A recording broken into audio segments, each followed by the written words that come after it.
A lot and yet so very little has happened since the last time I posted. I'm more confused and paranoid than ever. I feel like I'm taking 10 steps back for every step I take forward. The situation is slowly devolving into a veritable mess, and I'm thoroughly entangled in the web of deceit that I admittedly contributed to creating. But I'm getting a bit ahead of myself, so I'll pick up where I left off. I ended up calling Marcus first, and he answered almost right away. "Hello, this is Detective Marcus. How may I help you?" "Hey, it's me, Clancy." "Oh, hey Clancy, how's it going? Did you make up your mind?" I peeked inside the house before I answered, but I couldn't see Sarah. She was in the kitchen, and by the sounds of pots being overturned, I figured she was raiding the cupboards for something to eat. "Sarah came back," I whispered into the phone. "What?" Marcus let out. "How? When?" "Just now," I answered. "But I think it's the Mimic. There's something off about her." Okay, Marcus said and took a deep breath. "Stay calm, I'm here for you. Is she there right now? Are you keeping tabs on her?" "She's in the kitchen. I'm outside on the porch." "Good. Don't lose sight of her.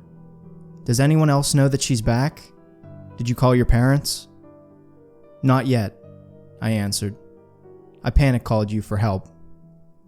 "Okay, you made the right decision," Marcus reassured me. "I knew I was onto something with you." "What do I do now? Do I go in there and—" "No," Marcus yelped. "Don't do anything brash, okay? Don't confront her until you know beyond a shadow of a doubt that it's the Mimic. I'm a few hundred miles away on another case, so the fastest I can make it there is a few days from now." "I wasn't planning to, don't worry. I'm not stupid. Just keep tabs on her. If anything comes up, and I mean anything, let me know. I'll rely on you to keep me informed. Can I do that?" "Of course," I answered. "You're a good kid, Clancy," Marcus said, almost making me laugh. "I'm 20 for crying out loud." "You have a good head on your shoulders, so I trust your judgment. If the situation gets dicey, or you feel you're in danger, don't hesitate to run away." "Will do." "I'll try to wrap up this case as fast as possible. Hold out until then. Try to keep her isolated if you can. It'll be less of a headache to clean up everything if she ends up being the Mimic." "That's going to be pretty hard," I admitted. "She already asked to talk to Dad." "You'll figure something out. I'm sure of it. Gotta go now, but we'll keep in touch." "Okay, I'll talk to you later. I'll think up some bullshit and see where to go from there." I ended the call and peeked inside the house again. The rustling had stopped. "Sarah?" I called out hesitantly. "I didn't disappear again, don't worry," she answered with a chuckle. "I'm brewing some coffee. Do you want a cup?" "Sure." "Did Dad answer?" I fumbled for words. "No, he left for the Grand Canyon. I just remembered. Said he needed some time away, so he didn't take his phone with him." "Oh, well, in that case, come in." I wasn't sure if she believed me or not. She likely had her doubts, but until she'd confront me about them, I decided to take my small victory. "Be right over," I answered. I was thankful for the short reprieve, but I still needed to do something. So instead of trying to call Dad and risk exposing my lie, I shot him a text. "Hey Dad, the detective called. He wants to examine the house again, so he said you should steer clear of it for a few days. Gonna call you tomorrow. Good night." Dad texted me back almost right away. "Okay, want me to come over in the morning and pick you up?" "No, I'll be staying here to help him out." "Okay, talk to you tomorrow then. Good night. Good night. Love you guys. With that, I stashed my phone away and made my way to the kitchen. Sarah was by the stove, boiling a pot of water. I observed her for a few moments, but I couldn't see anything out of the ordinary about her. Do I have something on? She mumbled when she started noticing me staring, pulling at her shirt to check on it. No, it's just, I'm glad you're okay, that's all. She gave me a soft smile and turned to dump a pack of coffee grounds into the pot. I couldn't remember her ever being this cheery and warm, especially towards me. But then again, her change of attitude could be explained by what she'd been through. So I filed it under potential red flags, but decided to hold my judgment for the time being. How much sugar? She asked after she poured us a cup each. 2 cubes is enough. She dropped 2 cubes into the murky liquid, handed me the cup, and sat at the table opposite of me. We sipped the bitter insomnia for a few minutes, both unsure of where to take the conversation. When it became apparent that she wouldn't talk, I took charge of the situation and did so myself. So, long and crazy story? I asked. Yeah. Tell me about it. I'm all ears. Okay, so the gist of it is that I kinda went stir crazy. Not sure why, but I did. I started hearing voices calling out to me. Thought the house is haunted, and I ran off. I took in what she said, hanging on every word. Sarah hid a lot from me in that confession, and I wasn't sure what to believe or do. Should I confront her? Bring up the recordings? The creature in the basement that she tried to burn alive? That sounds rough, I said instead, deciding to play along. My hope was that if she didn't know I was on to her, she wouldn't try to harm me or run away again. I could only speculate about the Mimic's goals, but if it wanted to take over Sarah's life and masquerade as her, I needed to keep the illusion intact for as long as possible. The potential mind reading it might have been capable of threw a wrench in the plan, though.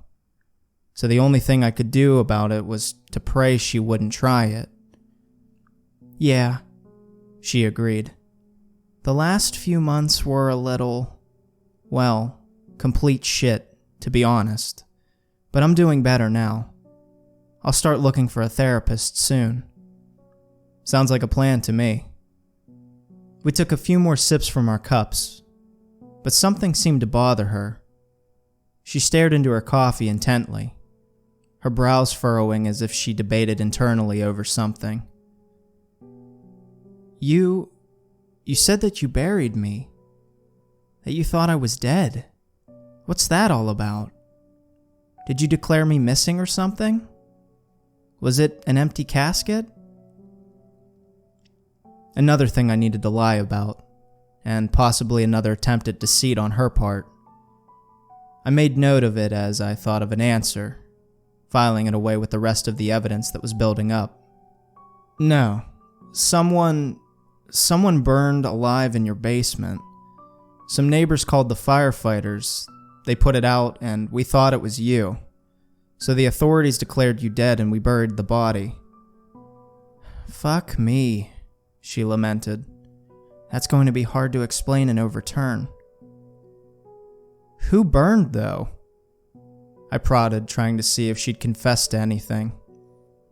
I don't know, some squatter maybe? I don't want to badmouth my neighbors, but one of them might have broken in if they noticed I was gone. We have to call the cops tomorrow and let them know. We'll see. It might be a better idea to hold off on that for a few days, I said absent-mindedly. What? Why? She burst out. If they think I'm dead, we should let them know as soon as possible. I needed to think of something fast, and her haste gave me an idea. Yeah, you're right, I answered. I'm just tired and thinking stupid shit out loud. Don't mind me. I have the number of the detective that handled the case. We call him right now if you want. She eyed me with distrust for a moment, but it faded as quickly as it appeared. She reached out a hand over the table, wiggling her fingers. "Dial him and give me the phone," she demanded. I did as she asked, pulling out the phone and dialing Marcus's number. She snatched it out of my hands after I put it on speaker, and I was hoping he'd catch on and play along. It rang a few times before he answered. "Hey, Clancy, what's up?" he asked. "Did anything?" "It's not Clancy. It's Sarah." Marcus dropped the phone, and we heard the clattering as it hit the ground. He let out a few quiet curses as he picked it back up. "Sorry, Miss Sarah. You really took me by surprise," he said, feigning shock quite well. "I am Detective Marcus. I was tasked with investigating your, death."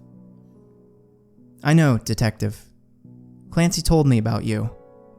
That's why I wanted to call you right away and let you know I'm alive." "Those are amazing news," Marcus said. "I'm glad to hear you're fine and it's been just one big misunderstanding." "Thank you.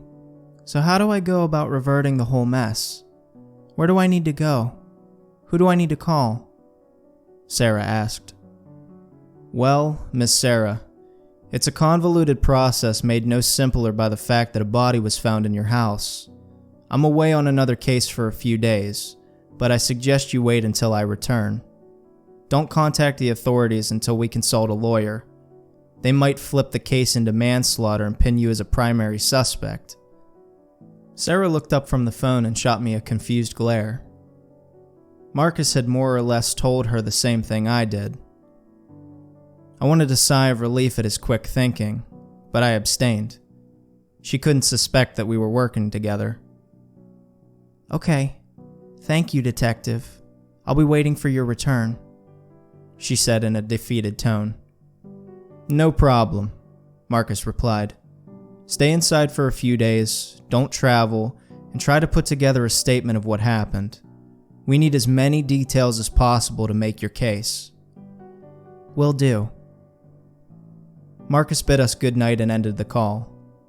Sarah tossed me my phone back, placed her half-empty mug on the table, and moved to get up. "Where to?" I asked. "I'm going to bed. I'm drained. Where's my phone, by the way?" "I don't know. It probably got lost in the shuffle when me and Dad cleared out the house," I lied. The fact that she asked for it unnerved me, however. It made me suspect that she wanted to cover the tracks and delete the recordings, so I couldn't let her know that Marcus had it. "Bummer. I wanted to watch a show or something," she lamented. "Anyways, I'll be going. Feel free to join me whenever." "No worries. I'll sleep on the couch." "Suit yourself," she said with a chuckle and left the kitchen. I waited for a few minutes, listening to her enter her bedroom and changing. Her reactions up to that point didn't seem abnormal by any means. They were all perfectly reasonable. But I couldn't shake off the feeling that something was out of place. That sensation, coupled with the fact that she'd lied to my face, made me suspect that she had more to hide. "That was a close call," I texted Marcus. "You alone right now?" "Yeah, she went to bed." "Okay. You have to figure out if she's a mimic or not before I return. We'll have to make our move." "I'll try." It was nearing 10 in the evening by that point, but I didn't feel tired enough to sleep yet, so instead I went online and did some research. I found a lot of stuff about a slew of creatures that sort of fit the profile of what I was facing, but none of it lined up perfectly. I couldn't rely on those reports, so I decided to share my own story in hopes of finding out more. Maybe people with similar accounts would come crawling out of the woodwork if I spurred on them. I turned off the lights, sat back down in the chair, and typed away on my phone. The night progressed as I did my best to capture my experiences in writing, and soon enough I was absorbed by the recounting. Usually I'm not a speedy writer.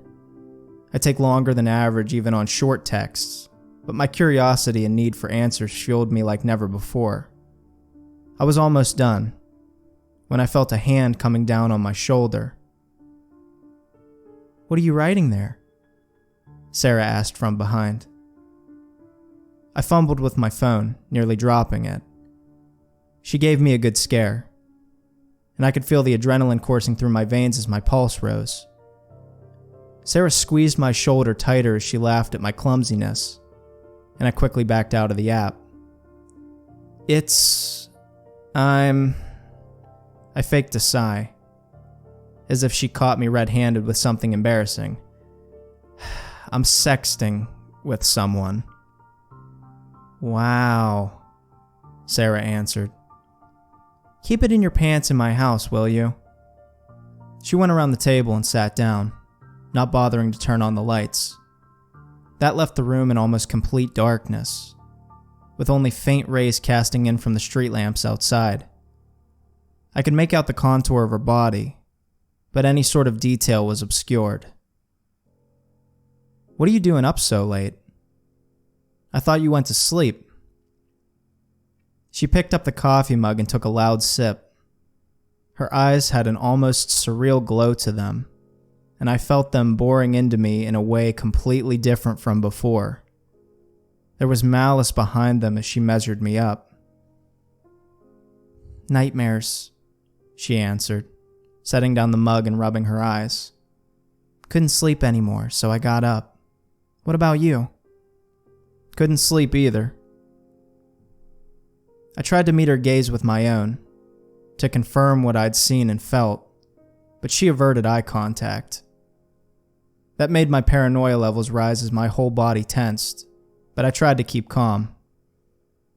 We had some more small talk about this or that, nothing of substance, and I could feel her eyes on me again whenever I looked away.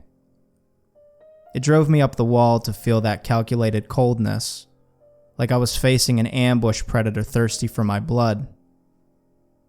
"Can I bum a cig?" she asked. I threw her the pack and the lighter, and she pulled out a cigarette. The small flame illuminated her face as she lit it up, and her skin looked deathly pale. When she passed the pack back to me, I smoked one as well to calm my nerves. No more words were exchanged. We just sat there in each other's smoke, exchanging quick glances. I checked my phone, finding it was nearly 4 a.m. by that point. Something that the buzzing between my thoughts confirmed. It was getting late and I was too tired to think straight. But I couldn't risk going to sleep either. Not when I was unsure about Sarah's intentions. For all I knew, that was exactly what she waited for. She finished the first cigarette, then asked for another, and another one. Chain-smoking half of my pack in about an hour. I pulled out my phone, checking the post in a last desperate attempt to focus and stay awake. "Did she answer?" Sarah asked when the blue light hit my eyes. "Who?" "The girl you were sexting," she said with a snort. "Or the guy. I don't discriminate." She blew me off," I mumbled. "Oof," Sarah chuckled drily. "Bad luck with the ladies?" "Yeah," I kept lying. "I can set you up with one of my friends if you want. A girl named Amy. She's an absolute sweetheart, but she struggles with dating too. She can be a bit awkward at times." The mention of that name made me perk up. I know that Marcus said to keep Sarah isolated from everyone, but Amy had also heard the recordings and she could have been useful to me in this endeavor. She knew Sarah better than me, so if I could convince her, if I could get her on board, she had a better chance of recognizing the mimic. "Sure thing," I answered, letting a bit of my enthusiasm slip through. "Okay, I'll call her tomorrow." She got up, walked over to me, and grabbed my arm. "Now go get some shut-eye. You can't be looking like a zombie. She has some standards." "Tomorrow?" I protested. I wanted to meet Amy as soon as possible, sure, but Sarah's haste surprised me. Yeah, tomorrow. No offense, but you're kinda boring, and I could use your company. Ouch. Offense 100% taken, I answered with a timid laugh. But it's okay, I get it. I'm not exactly Mr. Exciting in the flesh. I got up and went over to the couch, with Sarah on my heels the entire way. She had brought out a pillow and blanket for me before she found me awake and writing in the kitchen, which was a sweet gesture. But the effect it had on me was quite the opposite, serving to fuel my paranoia even further. The back and forth between her words and actions, her being kind one moment and cold the next, it felt like a deliberate attempt to confuse me. Was she playing some sort of mind game? Was she even aware of doing it? Was I losing it and seeing signs where there were none?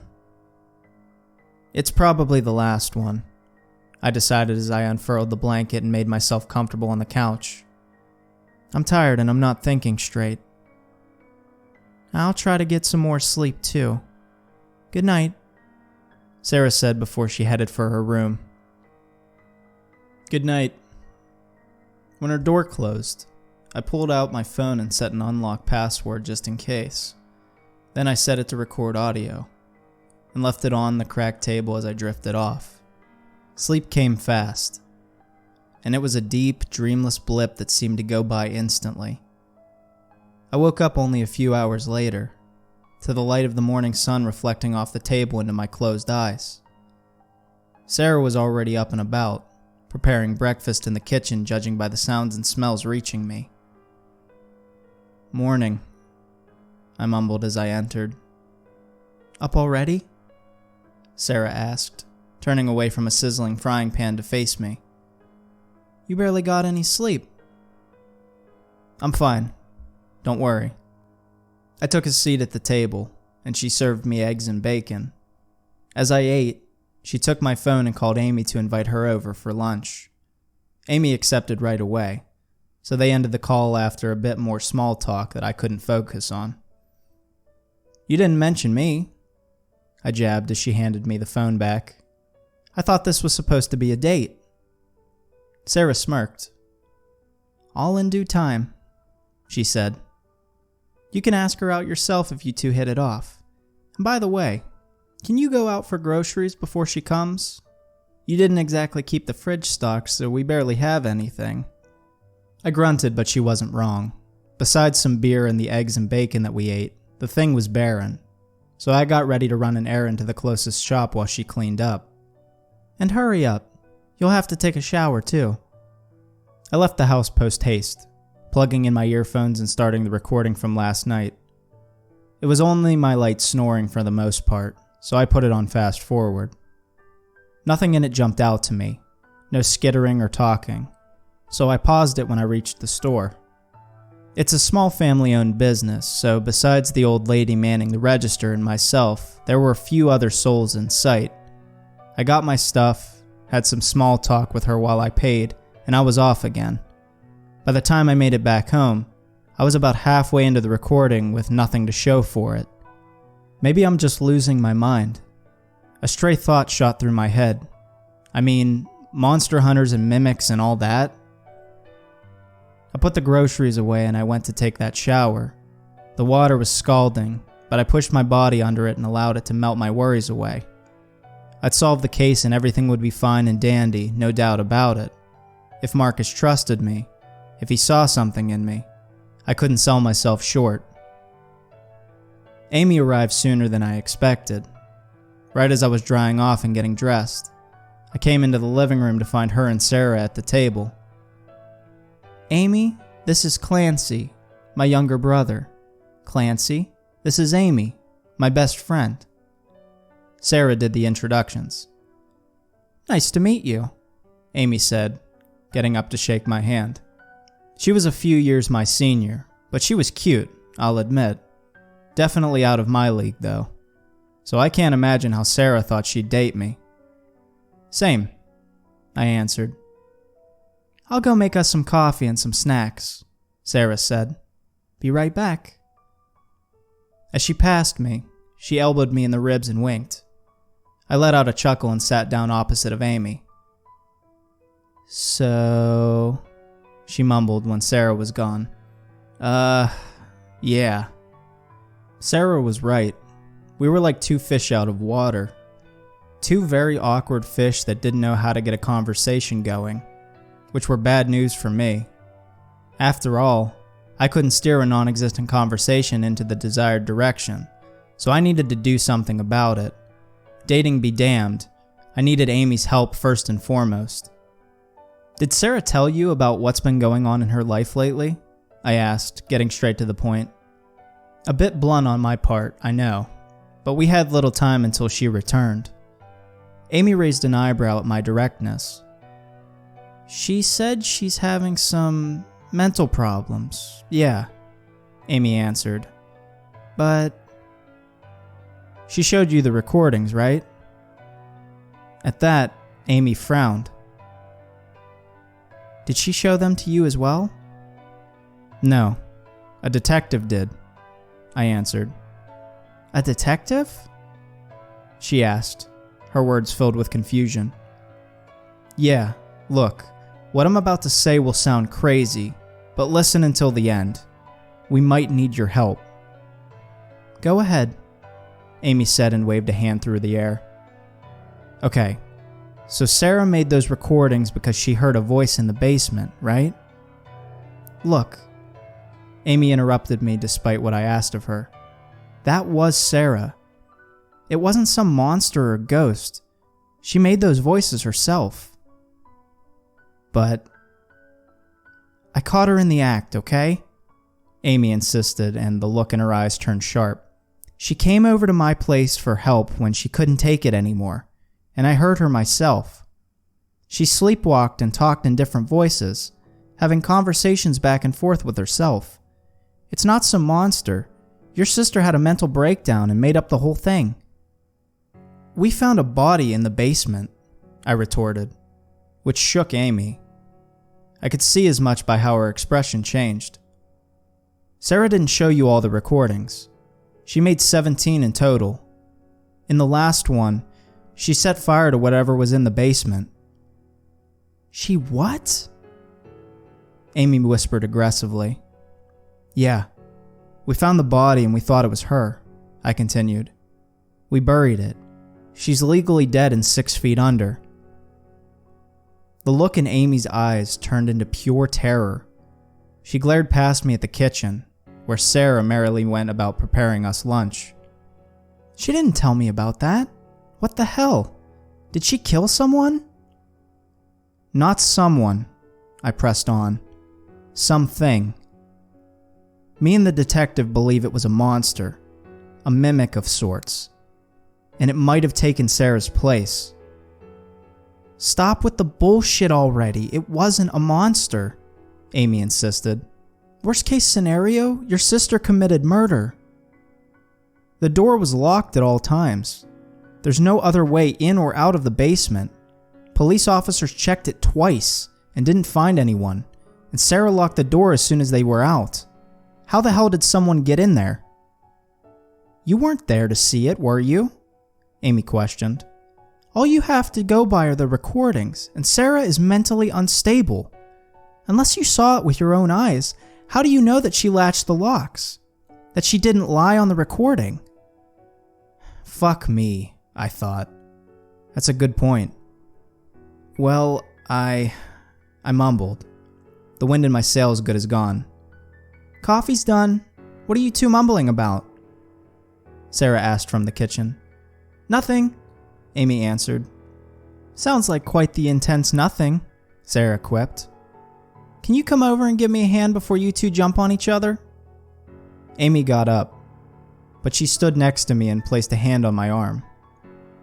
Drop it about the recordings, okay? We'll talk more later when Sarah's not around, but don't mention them around her. It took me 2 weeks to calm her down. There's no monster, your sister is sick and needs professional help. I didn't say anything, realizing that it would be in vain. Amy seemed like she'd already made up her mind on the matter, so she wouldn't be of much help. I was back to square one, more or less. But what little information she did share could have been useful. I just needed to figure out how it would fit into the bigger picture and the theories that were developing. Did Sarah talk in different voices at Amy's place because she was the mimic? Or was she truly having mental problems? But even if that was the case, it couldn't explain how she reproduced Dad's voice, or my own, so flawlessly. No, the mimic was real. That much I know for sure. I'd heard the recordings with my own ears. The only question I needed to answer was if it was dead or not, and all of the mounting evidence pointed towards not. The two returned from the kitchen with coffee and the promised snacks, and Sarah looked at me with a wide grin. Amy, in the meantime, gave me the best stink eye I've received to date. Sarah started telling her of the few shared memories we had, but I could see that neither one of us focused on the story she spun. "I'll go out to have a smoke," I interrupted Sarah. "You could smoke indoors. It's fine," she reassured me. "Nah, I need some fresh air anyways." Sarah protested some more, but I got up and headed for the back porch. It was farther away, so they wouldn't hear or see me there. I lit up a cigarette as soon as I was out and retrieved my phone, intending to call Marcus and update him. But I paused when I saw last night's recording still on the screen. Something about it wasn't right. I slept for about 4 hours at most, but the recording was only 2 hours long. The phone was on the table, so I couldn't have turned it off by accident in my sleep, and I forgot to turn it off when I woke up. Cliché as it will sound, I felt the blood in my veins freeze as I skipped through it until I reached the end. A door opened in the background, and footsteps slowly approached the microphone. They circled the room a few times, stopping near me as I still snored softly in the background. Nothing happened for a few minutes. Then the phone was picked up off the table, presumably by Sarah. Her breathing was audible for a few moments, and the recording stopped abruptly. I peeked inside, feeling the terror and paranoia in me mounting, but I couldn't see the two of them. I only heard them talking and laughing. Marcus needed to know about this, and I needed guidance on how to proceed, but he wouldn't pick up. So I opened the texting app and navigated to our conversation. Yet to my utter stupefaction, I found it blank.